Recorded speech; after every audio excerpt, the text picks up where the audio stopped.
for free on TuneIn. Just search college to listen today. Major League Baseball postseason is in full swing, and TuneIn Premium puts you at field level for every... And it's a home run! ...single... And gone! ...game. And that gone, a home run! With TuneIn Premium, catch every pitch of every inning of every Major League postseason game until the final out of the World Series. 0-2 pitch, little half swing, and it hit... At home or on the road, Major League Baseball's postseason action is on TuneIn Premium. And that ball is gone! Upgrade today.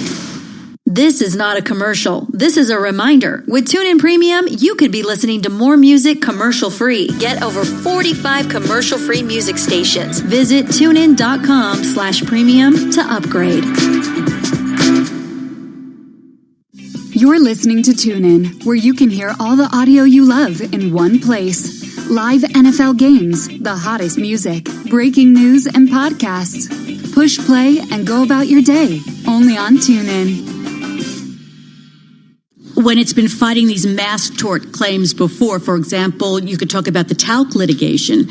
They fight every single case. They go to trial. They fight that, and then if they lose, they fight on appeal. And so far with the talc cases, there are 15,000 facing them, and they haven't made any settlements there. But here with the opioid litigation, it comes along. They haven't gone to trial at all. They already settled with 2 Ohio counties before trial, so they're not involved in this bellwether trial.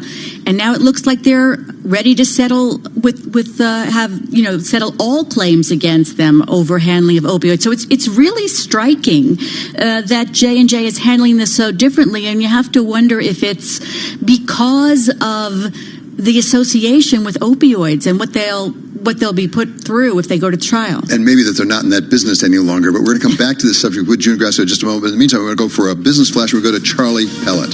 Hi, thank you very much. Happy Thursday to the two of you. Lots of economic data today, lots of geopolitical developments. Stocks fluctuating not far from records amid a spate of mostly positive earnings reports. For example, Morgan Stanley up by 2% right now. Netflix higher by 3.4%. One notable exception, IBM, member of the Dow. It is slumping now by 6.1%. That's holding back the gains of the Dow, which is up 24 points, up 0.1%. S&P up by 9, up by 0.3%. Nasdaq higher by 30, a gain there of 0.4%. 10-year yield 1.73%. And among the day's economic data, housing starts retreated in September. And with that story, here's Bloomberg's Vinny Del Giudice. After posting a 12-year high in August, housing starts declined last month, mainly reflecting fewer apartment and multifamily projects. However, single-family housing starts advanced at the fastest pace since January, a sign America's property market is firming amid low mortgage rates. Vinny Del Giudice, Bloomberg Radio. Juul is suspending the sale of most e-cigarette flavors in the U.S., bending to pressure from regulators. It says it will stop selling fruit and dessert flavors. Pending an FDA review, it will continue selling mint and menthol flavors. Gold up 0.3%, $14.94 the ounce. West Texas Intermediate crude oil up by 0.1%, $53.40 a barrel. I'm Charlie Pellet. That's a Bloomberg Business Flash. Thanks so much, Charlie. This is Balance of Power. I'm David Weston. We're coming to you from the Interactive Broker Studio. We were talking earlier about the opioid crisis, and particularly the attempts to settle some of these massive lawsuits with June Grasso, my colleague. And now we're joined as well by Eric Gordon. He's professor at Michigan's Ross School of Business. So, Eric, there are various reports now. New York Times has one out today that maybe they're up to $50 billion, maybe including Johnson & Johnson, maybe including Teva. Give us a sense of how you go about settling something this massive in tort liability. So this is something that's a real problem. It's real artwork on the part of the judge. The judge threatened the trial starting on Monday. They said, no, you settle it or we go to... I'm afraid we're having some technical difficulties. We'll try to get Eric Gordon back on the phone. But, June, in the meantime, as we say, there was a trial scheduled for Monday morning in federal district, and that tends to focus the mind of the litigators. It does. And also what the judge has done in that case is he has told the lawyers that he wants the CEO of McKesson and some of the other companies to come in to see him to talk about this settlement, this proposed settlement that they're making. So that's really unusual. And you have to wonder what's going through his head. But he has been really leading this litigation really carefully and trying to move the different parties to settlement. And the state AGs are going to be in on that as well. So wouldn't you love to be at that? Well, there are so many potential conflicts here. First of all, it's not clear that everyone will sign on. And as we know from the Purdue bankruptcy, which is a separate matter but involving opioids, a lot of people are not agreeing to go along with the settlement. We don't know whether all the state AGs, as you say, will go along. But also there's something of a dispute between the state AGs and the localities, because some of the people look back to the tobacco settlement and said that all stayed with the states. We didn't see any of it in the local. Right. And you know, in the bankruptcy case that you were talking about, the Purdue bankruptcy case, the judge said that one of the things that he wanted to make sure was that the money would be going to the victims of the opioid crisis. So probably they're well aware of that problem. And some of the reports about the potential litigation settlement here may be reaching $50 billion. I must say the report at least is that would be half in cash and half in addiction programs to help people. But one of the disputes perhaps is how much goes to the plaintiff's lawyers. As we know, that's always an issue. That is always an issue. And that's going to be lots of money involved here if you think about how much it might involve. And in all these mass tort cases, a big question is how much the attorneys are going to get. Because when you're talking about these massive amounts of money and money that should be going to the victims, especially in this opioid crisis, which is unprecedented, you have to wonder about when you start seeing all those zeros next to the plaintiff's attorney's fees. Yeah, exactly. Now, to argue the other side of it, and I'm not going to argue for plaintiffs, the lawyers at the moment, but in fairness, they were there early on. Like as early as 2014, they were bringing litigation, and there's a lot of depositions, there's a lot of costs. They were early on in this process, and they're really bringing a spotlight into this problem. Yeah, I agree, and I think that's, the plaintiff's attorneys are often looked at as sort of the black sheep because they're taking the money, but in point of fact, they're focusing on what's happening. And in this case, too, you have attorneys general in all the states and localities. June Grasso, thank you so much for joining us. Right now, we're going to go immediately live to to Vice President Mike Pence speaking live in Ankara, Turkey. And the United States of America. That today, the United States and Turkey have agreed to a ceasefire in Syria.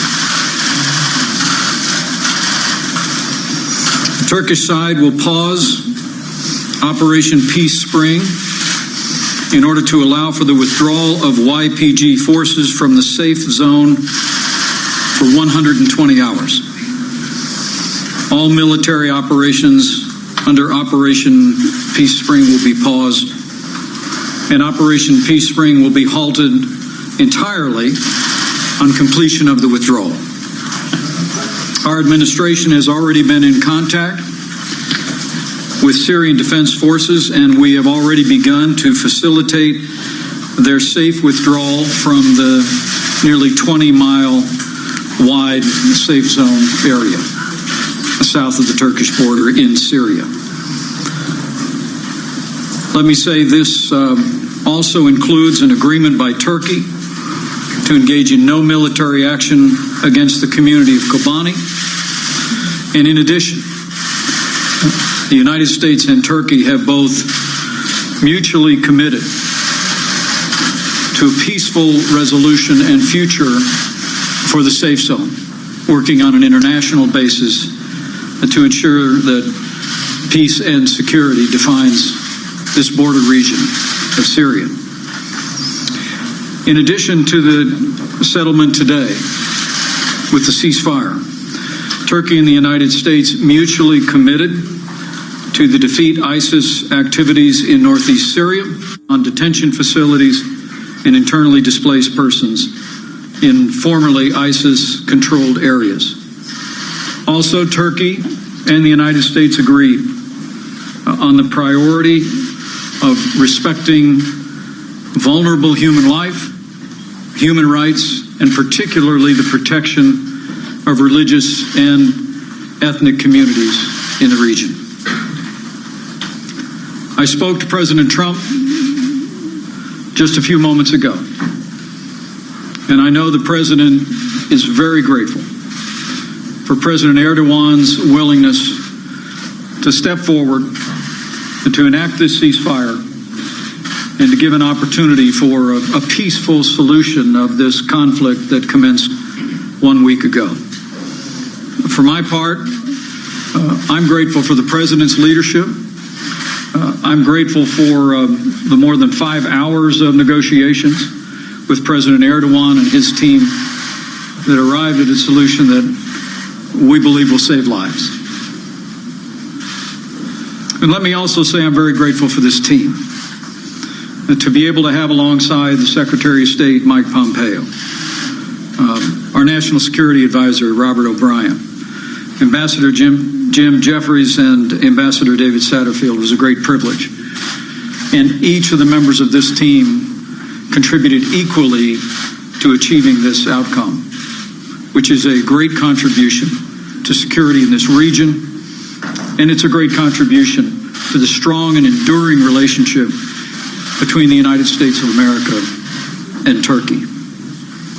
Lastly, I want to express my appreciation to millions of Americans who I know were carrying this moment in prayer. We heard from people all over the country whose hearts were heavy with the loss of life in this conflict over the last week, long to see it brought to an end.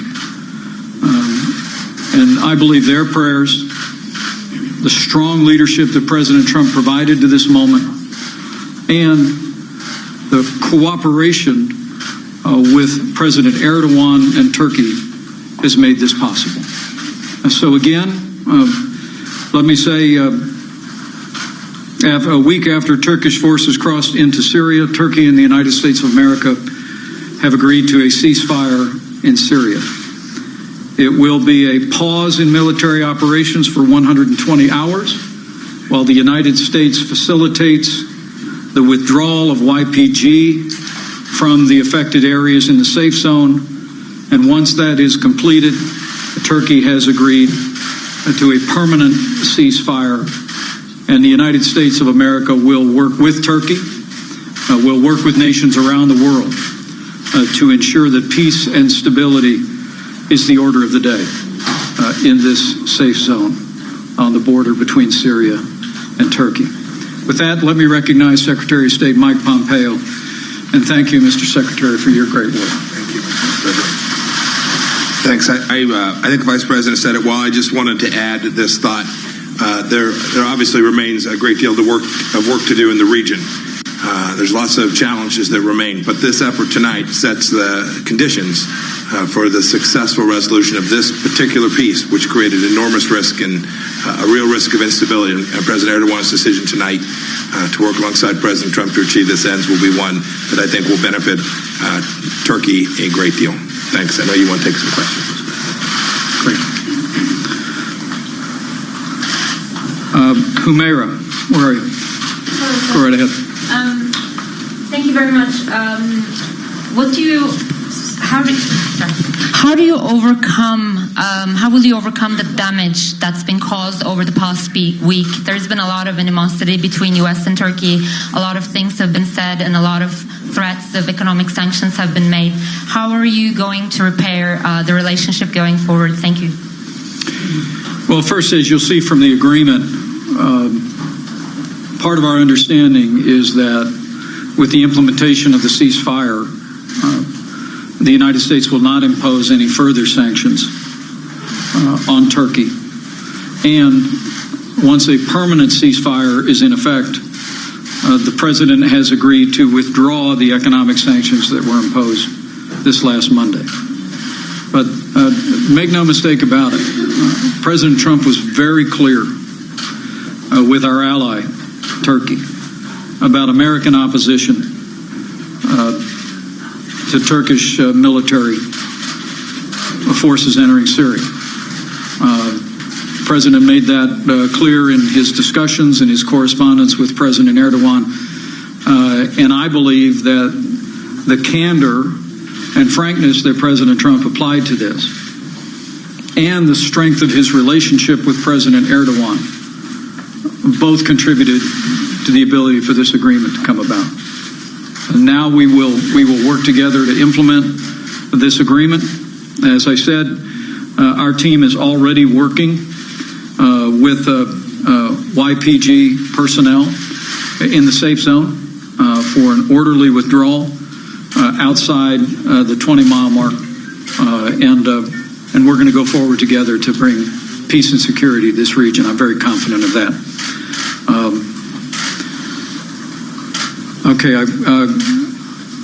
Ganja Shenai. Ganja, please. Thank you. Gonja Shenai from TRT World. There are reports by some international organizations on how YPG is treating ethnic and religious minorities in northern Syria. And Christian leaders in Turkey are making calls to the country to ensure peace and security in the region. I'm wondering your thoughts on this. Well, let me let the Secretary also address that, but I can tell you that President Erdogan and I spoke at great length about the importance of protecting religious minorities in the region. President Erdogan also shared with me the perspective of many leaders in religious communities here in Turkey who had great concerns about violence and persecution taking place along the border. And so part of our agreement is to continue to work very closely to ensure that religious minorities can thrive and that religious pluralism is one of the characteristics of this safe zone for some time to come. Mr. Secretary.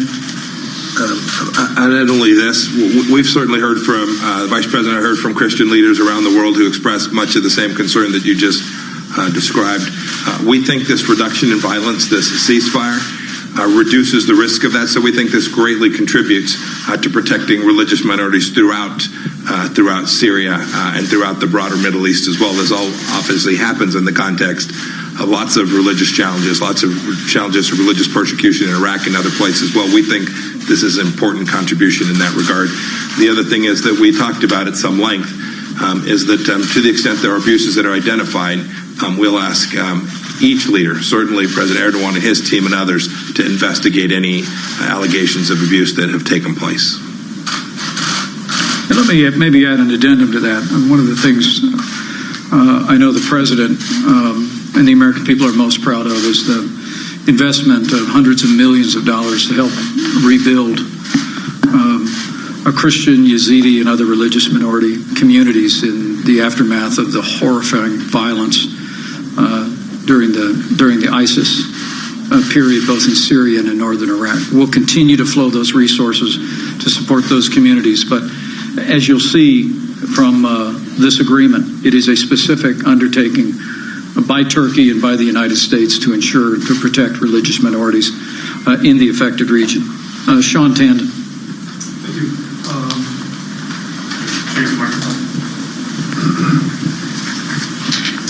Thank you, Mr. Vice President. You mentioned that there's an organized withdrawal of the YPG fighters. Can you explain that a little bit more? You said there's been an agreement with them, where they're going to withdraw to, what do you see of the future of them? And while there are obviously concerns here in Turkey about the YPG and the links to the PKK, many in Washington say, for example, that they led part of the fight against the Islamic State group, against ISIS. What do you see for the future of northern Syria? Do you see any future for the Syrian Kurds politically there? Well, our commitment with Turkey is that we will work with YPG members, and we also know as Syria Defense Forces to facilitate an orderly withdrawal over the next 120 hours. And let me say that's literally already begun. And where they will be withdrawing from is the demarcation line, roughly 20 miles south of the border. Turkey's willingness to pause and to embrace a ceasefire of military operations to enable us to see to that orderly withdrawal of YPG will, we believe, make it possible for that to occur. And I know it's already underway as we speak. But look, Turkey's had a great concern about their border. And while the United States of America did not approve of their military crossing into Syria, we have always endorsed a safe zone. And it was a matter of discussion and negotiations. And we believe that the Kurdish population in Syria, with which we have a strong relationship, will continue to endure. The United States will always be grateful for our partnership with SDF in defeating ISIS. But we recognize the importance and the value of a safe zone to create a buffer between Syria proper and the Kurdish population and the Turkish border, and we're going to be working very closely. So we think the agreement today first ends the violence, which is what President Trump sent us here to do. I said it again and again to President Erdogan. Is President Trump sent us here to end the violence and to achieve an immediate ceasefire. And thanks to the agreement that we negotiated today and the strong stand that President Trump took in the preceding days, we've achieved that. We've also achieved an opportunity by working with YPG to move out of the area to create more peace and security and stability in that buffer zone. And we're going to be working very earnestly to accomplish that. We believe that can be accomplished during the 120-hour period, and after which there'll be a permanent ceasefire, and then we'll continue to engage. Again, not militarily. The President made it clear that we're not going to have military personnel on the ground, but the United States will continue to engage diplomatically, politically, and of course in humanitarian aid and support to affect all of the people affected in this region. Last question. Go ahead, Mr. President. You mentioned that the United States. You mentioned the United States opposed Turkey's incursion into northern Syria. But that Erdogan has always wanted a sort of safe zone here. What concessions did you actually get out of President Erdogan? Number one. Number two. Have you gotten specific assurances from the YPG that they will comply with the terms of this agreement? Because this is something that they have said that they would not do. And finally, with the Kurds moving south, and now with the U.S. sanction in terms of them moving south, how would you address critics who would call this potentially a second abandonment of the Kurds? Well, I think you'll be able to see from the agreement itself what concessions were made. President Trump, in his telephone call with President Erdogan earlier this week, and in the directive that he gave us to deliver, was very clear that he wanted a ceasefire. He wanted to stop the violence. Turkey's engaged in an active military operation. I can tell you that as our discussions began over the course of the 5-hour period of time, we reached a place of agreement about how a ceasefire could benefit Turkey, achieve President Trump's objectives, and also contribute to a peaceful resolution of the safe zone. And I believe that we've accomplished that. With regard to the YPG, the Syrian Defense Forces, we have been in contact today, and we have received repeated assurances from them that they'll be moving out, that they greatly welcome the opportunity for a ceasefire, to make a safe and orderly withdrawal from those areas in the safe zone where they still have a presence. And we're very confident that that's already taking place, and we're going to be using all the leverage that we have of having fought alongside Syrian Defense Forces in the battle against ISIS to facilitate their safe withdrawal. But we think this is an outcome that will greatly serve the interests of the Kurdish population in Syria. It'll greatly serve the interest of Turkey, and it'll create the kind of long-term buffer zone that will ensure peace and stability in the region. Mr. Vice President, just want to follow up on that question. What specific concessions did Turkey receive? Specifically, I want to ask you if they brought the issue up of the bank, Halk Bank, rather. Not in the context of these negotiations. I think when we had concluded the negotiations, the topic was raised, and we informed them that that was a matter for the Southern District of New York and the Justice Department. But let me say the concessions that the United States made have to do with the fact that the President had made it clear that if there had not been a ceasefire today, there would have been a new round of massive sanctions against Turkey. And you'll see in the agreement that on the basis of the pause of 120 hours, a ceasefire over the next 5 days, that we will not be implementing additional sanctions during that period of time. Once we have a permanent ceasefire, following the orderly withdrawal of all YPG forces, the United States also agreed to withdraw the sanctions that were imposed on several cabinet officials and several agencies earlier this week. To be clear, though, just to nail this down, so it was simply the sanctions that would be removed. Nothing else was offered or given to the Turks. Right. Thank you guys. Thank you.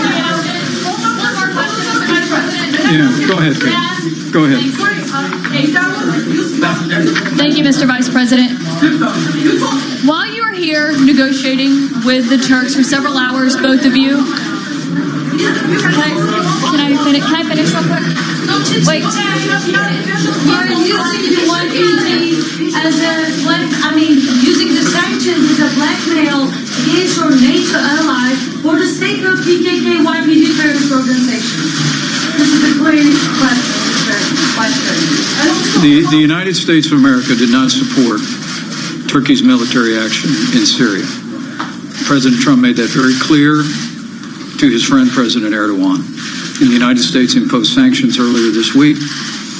And the President made it clear yesterday, and we made it clear again today, that there would be additional sanctions coming to bring an end to the violence, to the loss of innocent lives in this border conflict. That being said, let me say, I really believe today's ceasefire is a credit to President Trump and to President Erdogan.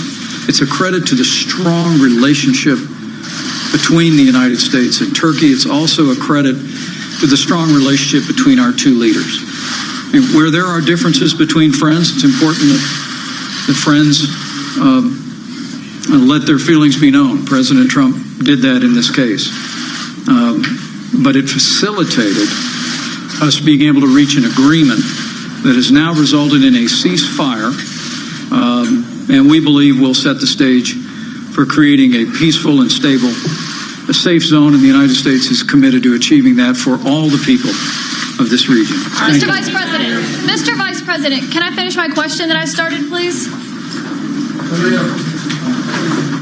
Ending maybe more with a whimper than a bang, this has been a news conference live from Ankara, Turkey. We've been listening to Vice President Mike Pence, accompanied by Secretary of State Mike Pompeo, announcing a really important thing. That is an immediate ceasefire, which will last for 120 hours along that northeastern Syria border. And that will give time for the YPG, the Syrian Kurdish forces, to withdraw. The United States is coordinating that. They reportedly have agreed to do that. Upon withdrawal from a 20-mile safe zone border, then the ceasefire will become permanent. In exchange for that, the United States has agreed not to impose any further sanctions beyond what was done earlier this week, and once it's final, to withdraw the sanctions that have come about. This is Vice President Mike Pence saying that this is a safer situation and it accomplishes what needs to be done. I want to bring now in our Chief Content Officer, Marty Schenker, and also Jason Kelly about what we've seen here. So is this a rabbit out of a hat, Marty? Yeah, but it's a rabbit of Donald Trump's own creation. You know, we were talking before this segment here that this is another example of Donald Trump fixing a crisis that he himself created. When that infamous phone call last weekend with Erdogan, by all accounts, basically Erdogan said he was going to move, and Donald Trump said, okay, we'll get our troops out. So what you really have to look at is what is the situation, and there's no question that a ceasefire is a good thing and probably will save lives, but what will be the situation in northern Syria in 5 days versus what it was before this all happened? And it seems to be clear, Jason, that what will not happen is U.S. forces be in there to enforce this safe zone, because we heard Vice President Pence at the very end say U.S. forces are not going to be involved. So whatever comes to pass, it's going to be between the Turks and the Kurds and maybe some Syrians. Right. And meanwhile, he's obviously getting, as you very well know, a huge amount of pushback still from Donald Trump is from not just members of the other party, but members of his own party. Resolutions moving through both houses of Congress now, I believe. Well, and there was that infamous meeting yesterday up at the White House where reportedly President Trump really, one might say, lost it. And in part because he saw so many of members from the Republican caucus voting against him on condemning what he'd done. And by all accounts, that is what set him off. The whole notion that his own party was turning against him. And I do wonder whether Pompeo and Vice President Pence used some version of the crazy man theory, and he made reference to the crippling sanctions that were being held in abeyance if this ceasefire wasn't delivered. And they may have been very specific about what those sanctions would be in order to extract this deal. And yet, Jason, it's a little early to judge winners and losers. President Erdogan gets what he wanted. He wanted a 20-mile safe zone with the Kurds out of there, and now he occupies 20 miles of Syria all across that border, which is what he always wanted. That's where he was headed in the first place, That's right, Marty? my point. Yeah. That's, what do things look like after 5 days versus what they looked like before? And it is in fact that Erdogan gets exactly what he wants. Well, and elsewhere in the region, we should let our listeners know, David, that Saudi Aramco apparently delaying the planned launch of its IPO. That's according to the Financial Times. So a lot going on in that part of the world politically and economically and financially. And they're all connected. They're all connected. Okay, many thanks to Jason Kelly and to Marty Schnecker, our Chief Content Officer. Thank you for joining us. This has been Balance of Power. I'm David Weston, and this is Bloomberg. This is WBBR New York, WDCH-FM Bowie, Baltimore, Washington, WJZ-FM HD2 Catonsville, WRCA Watertown, WBOS HD2 Brookline, Boston, WNBP Newburyport, KNEW Oakland, KOSF 103.7 FM HD2 San Francisco, and SiriusXM Satellite Radio Channel 119. Markets, headlines, and breaking news 24 hours a day at Bloomberg.com, the Bloomberg Business app, and TikTok on Twitter. This is a Bloomberg Business Flash. From Bloomberg World Headquarters, I'm Charlie Pellet. The Dow, the S&P, and NASDAQ all advancing. Stocks close to records amid a spate of mostly positive earnings reports. For example, Morgan Stanley, its shares up by 1.9%. Netflix after earnings up 3.5%. Big Blue IBM, the exception. It is down now by 5.7%. That's weighing on the Dow. We've got the Dow Jones Industrial Average again up 19, up 0.1%. S&P up 0.3. NASDAQ also higher by 0.3%. 10-years down 1/32 with a yield of 1.74%. Gold up 0.3%. $14.94 the ounce. West Texas Intermediate crude up 0.3%. $53.52 a barrel. Again, repeating our top story, the Saudi Aramco planned launch of the IPO has been delayed. This is according to a report in the Financial Times. I'm Charlie Pellet, and that is a Bloomberg Business Flash. Charlie Pellet, thank you so much. Well, you're listening now to Bloomberg Business Week. I'm Jason Kelly alongside the great, the inimitable Lisa Abramowitz, also the co-host, of course, of Bloomberg Markets and Bloomberg Money Undercover. So many things that you do here. It's basically all downhill from here for the next 2 hours as I disprove everything you just said. We've got a great show, though, and I'm really excited to talk about Brexit because evidently we've got some sort of deal, maybe, perhaps, or not. We're also, of course, going to be talking about the implications of the geopolitical developments, whether it's Turkey. There's a lot going on, to be sure. We've got a really interesting conversation coming up also with the head of alternative data and analytics at KKR. This is right up your alley, Lisa. She's going to bring us, Paula Campbell-Roberts, some interesting info about the new consumer. We're talking about retirement, crazy story about Reddit and options. So lots and lots to get to. In the meantime, let's set the Business Week agenda The boys are here. Joe Weisenthal, markets editor for Bloomberg and the co-host of What'd You Miss, as well as Dave Wilson, stocks editor for Bloomberg. They're both here in our Bloomberg Interactive Brokers studio. All right, catching our breah. Joe, it's been a very, very busy news day. Separate the signal from the noise for us. What are you focusing on? This is a classic day in which there is a lot of noise because for all the headlines, it's been a pretty quiet day in the market. Stocks are up modestly, but nothing particularly special. Whether it was on the Brexit front, early this morning, it's like we have a deal. Later in the day, bad news, it's going to be tough to get the deal through Parliament like every other time they've had a deal. Lots of economic data, mixed messages, strong initial jobless claims, strong consumer comfort, but a little bit of a weakness in housing starts and Philly Fed and manufacturing. And then we've had the rapid fire political developments, which you were just talking to. But at the end of the day, look, markets are up a little bit. Yep. That's kind of it. All right. So that brings us to Dave Wilson. If you dig under the surface, though, there was real news. There was more than just noise when it comes to specific companies. Absolutely. And if there's one thing you want to take away from today, think about the storyline for the U.S. economy lately. It's all about how businesses are cutting back on spending, and the consumer really has to come to the rescue.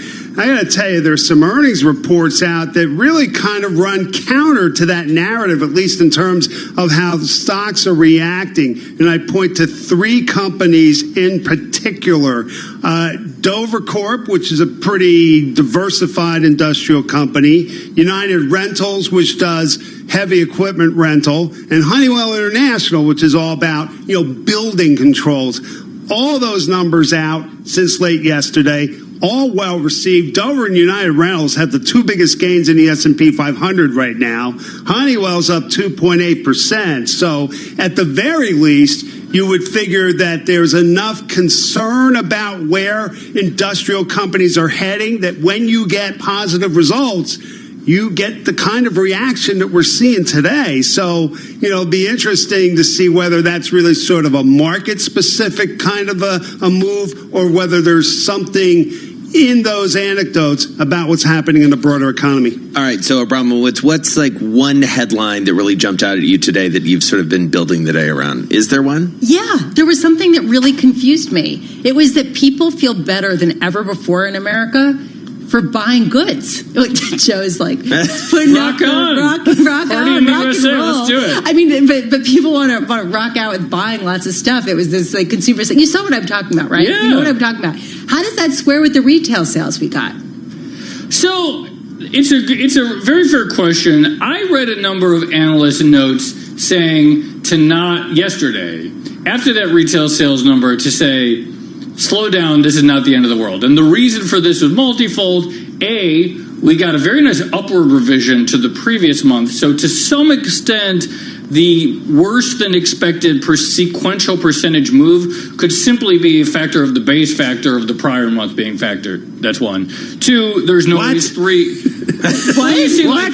Factor on factor on factor? No, it's like, it's like if you I'm think just you're going, thinking of it this way, right? If you think you're at 100 you have to bear in mind that any survey which is about intentions to spend is one thing, actual spending is another, and there's your contrast. But if you think you're going to 100, from 100 to 102, that looks like a 2% gain, right? Right. If it turns out the previous month was 104, and you still got 102, that's a decline, even though the outcome is virtually the same. So, but the point being is that maybe it wasn't quite as bad as the raw sequential change would expect. All right. There was some serious math there I thought that we were going to have to deal with for a second. We got like TI-80. But then you got it.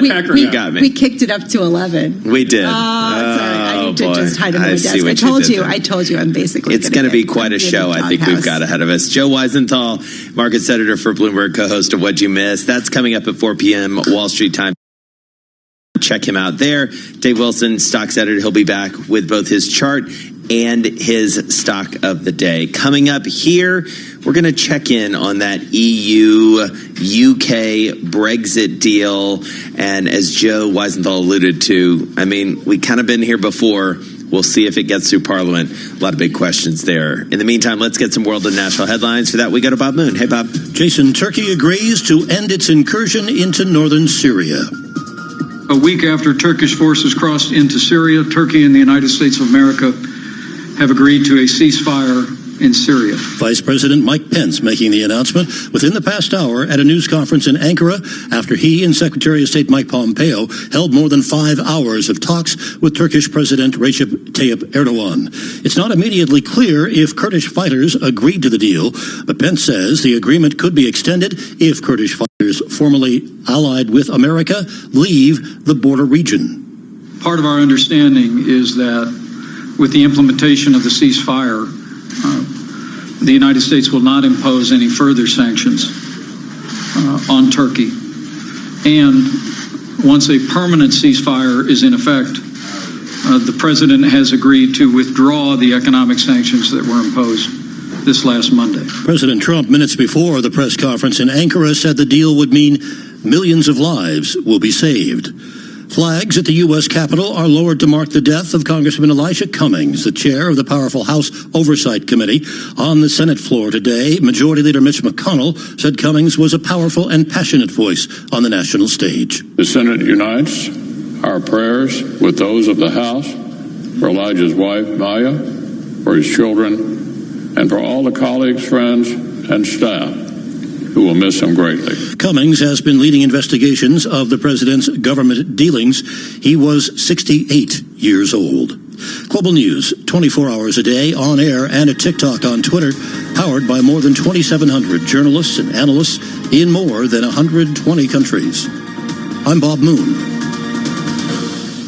You don't usually find the titans of finance, business, and politics sitting around together. There's been this transfer of royal power and royal prerogative. But amazingly, they're nearly all here every weekday. Let's talk about their data. What are you looking for? Bloomberg Surveillance with Tom Keene and Jonathan Farrow. So where does the circuit breaker come from? Weekday mornings at 7 Eastern. He's got to respond, doesn't he? On Bloomberg Radio, the Bloomberg Business app, and BloombergRadio.com. Bloomberg, the world is listening. Hey, it's me, your cell phone. We need to talk about something serious. I know you love me, I know you like using me wherever you are, but I feel like this isn't working out when you're driving. I know you may think that it's possible to focus both on me and the road, but I just don't feel the same way. I think we should spend time away from each other when you're driving. It's for the best. Visit StopTextStopWrecks.org. A message brought to you by the National Highway Traffic Safety Administration, Project Yellow Light, and the Ad Council. Are you ready for the imminently possible? This fall, explore what's next in tech at Sooner Than You Think, Bloomberg's premier technology event. Hear how the innovators and experts behind breakthroughs like 5G, artificial intelligence, cloud computing, and the Internet of Things are forging the path forward for tech. 300 leaders, 50 industries, 30 speakers. Sooner Than You Think, October 29th and 30th in Brooklyn. Visit BloombergLive.com/STYT for details. Register with code RADIO. Welcome back to the Dog Show. Up next, we have Satchmo. Satchmo is a member of the Shelter Pet Group. That's right, a group known especially for their couch-snuggling, ball-chasing, face-licking, and, of course, companionship. Now, let's see him in action. Look how he makes eye contact with his person. That's actually known as the treat stare. How intuitive, and now he appears to be excitedly turning in circles. The happy dance will come in with this group. But really, the best way to know an amazing shelter pet like Satchmo is to meet one. Visit theshelterpetproject.org today. Adopt. Brought to you by Maddie's Fund, the Humane Society of the United States, and the Apps. Parents, it's up to half price on all toys at Sainsbury's right now, so you can keep us occupied this half term and even stock up for Christmas. The Sainsbury's up to half price toy sale ends 22nd of October. Subject to availability at selected Sainsbury's stores, excluding Centrals and Locals, not available online. Valid 16th to 22nd of October. Carl's All Change Casserole. So, Chloe walks in from school. Tears all over her face. Daddy, She says, I don't want to eat animals anymore. I blooming love my meat. But not as much as I love my little girl. That's why we've made some changes to our old favourite, sausage casserole. Now with meat-free Cumberlands, but still with my magic touch. A dollop of mango chutney. Just as tasty as it used to be. Better, actually. Make your own with the new Tesco Plant Chef range. Food Love Stories. Brought to you by Tesco. If you can drive a van that's built in Britain, with class-leading fuel economy on every run, to Middlesex to do some masonry, or to Tunbridge, carrying well over a ton. Yours is the all-new Vauxhall Vivaro, and you'll be driving a great Brit van, my son. All-new Vauxhall Vivaro carries British business. To find out more, search New Vauxhall Vivaro. No one wants to get caught in the cold in London. We're with you. So our boilers come with 2 years interest-free credit to avoid a big chill to your wallet. You'll get a 5-year British Gas warranty. And now we can even quote by video call after work or weekends at a time that suits you. Get a quote by the 30th of November and get £150 off a new boiler or £450 off for existing home care customers. Search British Gas New Boiler. Conditions apply. Hey, it's me again, the TV. Since my family gave me Now TV, there's no more endlessly searching for something they want to watch, because now I don't do filler TV, just killer TV. If my family want movies, I've got blockbusters. Football, how about the Premier League? Or how about crime dramas? I've got loads, and they're never going to guess who did it. Now they can watch whatever they're in the mood for. What's your TV got for you tonight? Now TV. 18 plus, month passes auto renew, terms apply. Hey, it's me again, the TV. Since my family gave me Now TV, there's no more endlessly searching for something they want to watch, because now I don't do filler TV, just killer TV. If my family want reality TV, I can fill that island-shaped hole. Dramas, I've got Emmy-winning shows. Ooh, I know, so fancy. Or how about football? I've got the Premier League. Now they can watch whatever they're in the mood for. What's your TV got for you tonight? Now TV. 18 plus, month passes auto renew, terms apply. Upgrade to TuneIn Premium and get over 45 commercial-free music stations. You'll also get live commercial-free news, plus live play-by-play games from NFL, MLB, NBA, and NHL. Visit TuneIn.com/premium to upgrade. Want to know what's happening in right now? The latest headlines are just a tap away with Fox News Talk on TuneIn. When news breaks, get up-to-the-minute coverage on developing stories from around the world. Plus, hear all the Fox shows you watch on your TV. Listen to Fox News Talk around the clock on TuneIn. Hey, NFL fans, can't watch the game? Can't be there? No biggie. With your TuneIn Premium membership, you have unlimited access to every team and every game in the league. Listen live as it happens or on demand. Anytime, anywhere. All season long. Search NFL today. Major League Baseball postseason is in full swing, and TuneIn Premium puts you at field level for every... And it's a home run! ...single... And gone! ...game. And that gone, a home run! With TuneIn Premium, catch every pitch of every inning of every Major League postseason game until the final out of the World Series. 0-2 pitch, little half swing, and it hit... At home or on the road, Major League Baseball's postseason action is on TuneIn Premium. And that ball is gone! Upgrade today.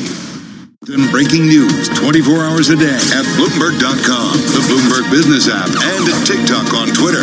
This is a Bloomberg Business Flash. From Bloomberg World Headquarters, I'm Charlie Pellet. Saudi Aramco has postponed Sunday's launch of its IPO. This according to the FT, citing 3 people familiar with the matter. One of the sources tells the FT it has been, quote, delayed but not been pulled.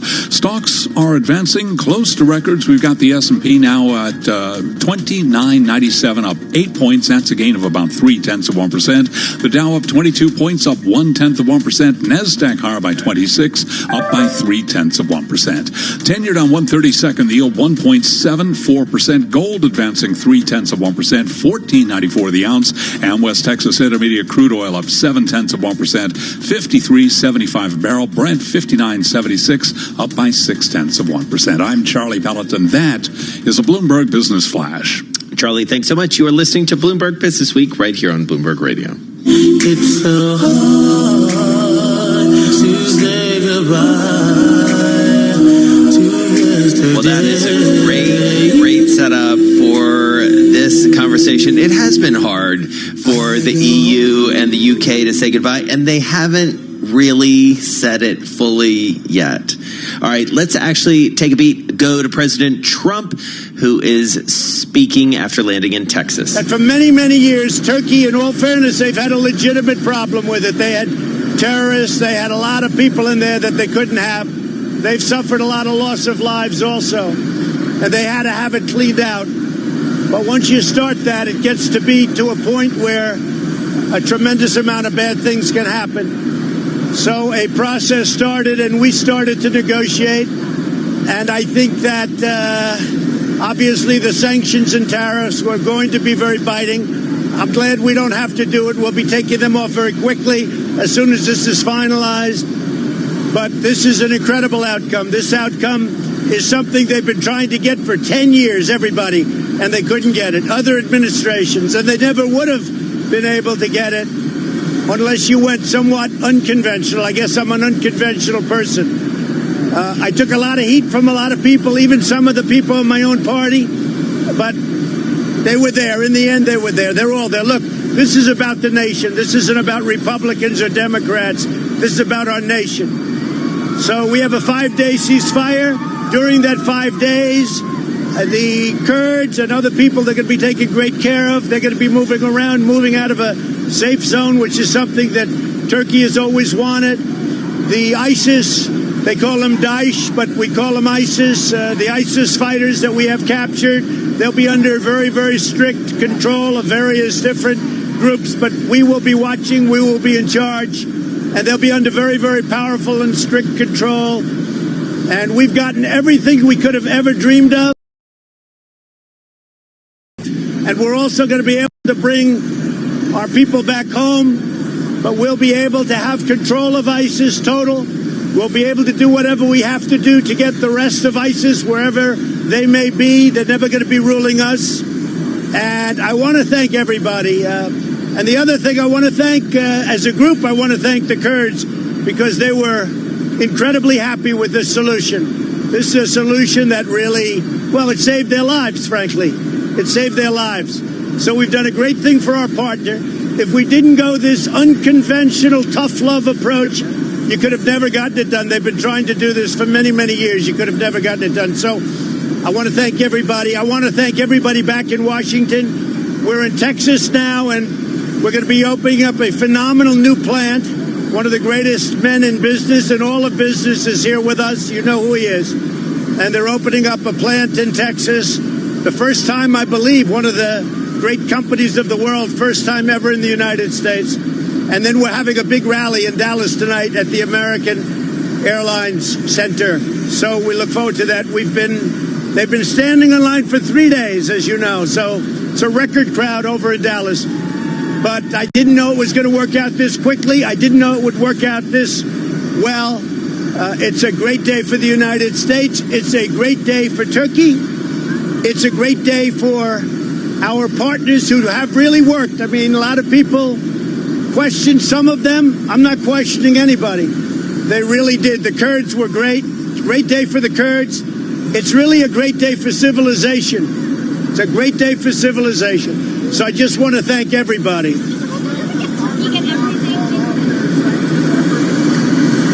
Well, sanctions won't be necessary because Turkey's doing what they're doing. I didn't need Congress for sanctions because I can do sanctions that are tougher than Congress. And I was prepared to do that. I just want to thank and congratulate, though, President Erdogan. He's a friend of mine, and I'm glad we didn't have a problem because, frankly, he's a hell of a leader, and he's a tough man. He's a strong man, and he did the right thing. And I really appreciate it, and I will appreciate it in the future.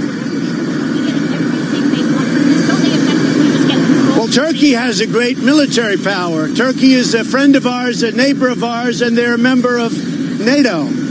And what Turkey is getting now is they're not going to have to kill millions of people, and millions of people aren't going to have to kill them. I mean, this was going to be a war of lots of other groups coming in. This wasn't going to stop with Turkey against the Kurds. A lot of different groups were coming in. We might not have been involved. I don't want to be involved in that kind of a war. And by the way, we have the strongest military in the world. But we've been there for 10 years. We've been in the Middle East for 19 and a half years. So this was a great thing for everybody. And Turkey is, I really appreciate what they've done. They did the right thing. And I have great respect for the president. Your decision not to keep any of the sanctions in place, doesn't that effectively let Turkey just get off with no punishment for this? No. If you let this go, you would have lost millions of lives. Don't forget, your friend President Obama lost more than 500,000 lives in a very short period in the same region. We've lost very little. But without that gunfire going back and forth, without those rockets going in both directions, without other countries moving in and potentially moving in and creating virtually a world war, without all of that happening, you would have never been able to make this deal. We have tried, but everybody's tried to make this deal for 15 years. They could never do it. It was only when it started, people started seeing how nasty it was going to be. It was going to be very nasty. Not only sanctions and tariffs, the war itself would have been very nasty. So they did things that they wouldn't have done. I just put out. Everybody agreed to things that 3 days ago they would have never agreed to. That includes the Kurds. The Kurds are now much more inclined to do what has to be done. Turkey is much more inclined to do what has to be done. Turkey wouldn't have done this 3 days ago. The Kurds would not have done it 3 days ago. This is a situation where everybody is happy. And I'm happy because there's no fighting. We can bring certainly most of our people back home for the first time in many years. Mr. President, you're talking about all this shooting as though it was part of a plan. Are you saying that you planned for these people to attack each other? No, but I do think this, David. I think it had to be an unconventional solution, because the conventional solution is to sit down, negotiate, and they've done that for 15 years, actually. More than that, I understand. And that was never going to work. But all of a sudden, when they saw and how nasty it was and how rough it would get 100 times worse than what was happening. But when they saw the level of nastiness, they said, let's make a deal. Everybody together, let's make a deal. Are you sure that this will last more than 5 days? A lot of stuff can disappear in 5 days. I think it's going to last. I think that President Erdogan's very smart. I think he wants it to last. He wants safety for his people. Look, say what you want. A lot of bad things happened to Turkey from that district, from that 22-mile stretch. A lot of people in Turkey were killed. So that's not fair. Nobody likes to mention that. This was a great thing for the Kurds. This was a great thing for Turkey. This is great for everybody. And frankly, the thing that I'm most happy about is that I took a lot of heat, but that we were able to do it so fast. I thought this would go on for longer. This was such a smart thing to get it done so fast. Is President Erdogan still coming next month to the White House? Well, now I would say that would be very much open. I would say that, yeah, he would come. He did a terrific thing. He's a leader. He's a leader. He had to make a decision. A lot of people wouldn't have made that decision because they don't know. They ultimately would have made it. But what he did was very smart, and it was great for the people of Turkey, and they're lucky it was him that was making the decision, I will tell you that. U.S. military, would you leave anybody in this zone to help monitor this? Yes, we're going to have people that watch it, and most particularly, we're going to have people that are watching ISIS. We'll have people watching, and ISIS will be largely, again, controlled by the Kurds, because what a lot of people don't know, most of the areas where ISIS is outside of the war zone or the 22 miles. So ISIS will be, very few have gotten out. Most of them have been recaptured. And what's happened is ISIS is outside of the war zone. So that's going to be controlled very much by the Kurds with our supervision.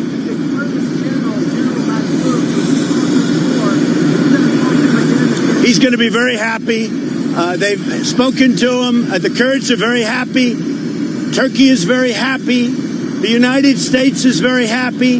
And you know what? Civilization is very happy. It's a great thing for civilization. Thank you, everybody. Can you talk to President Erdogan about throwing your letter in the trash?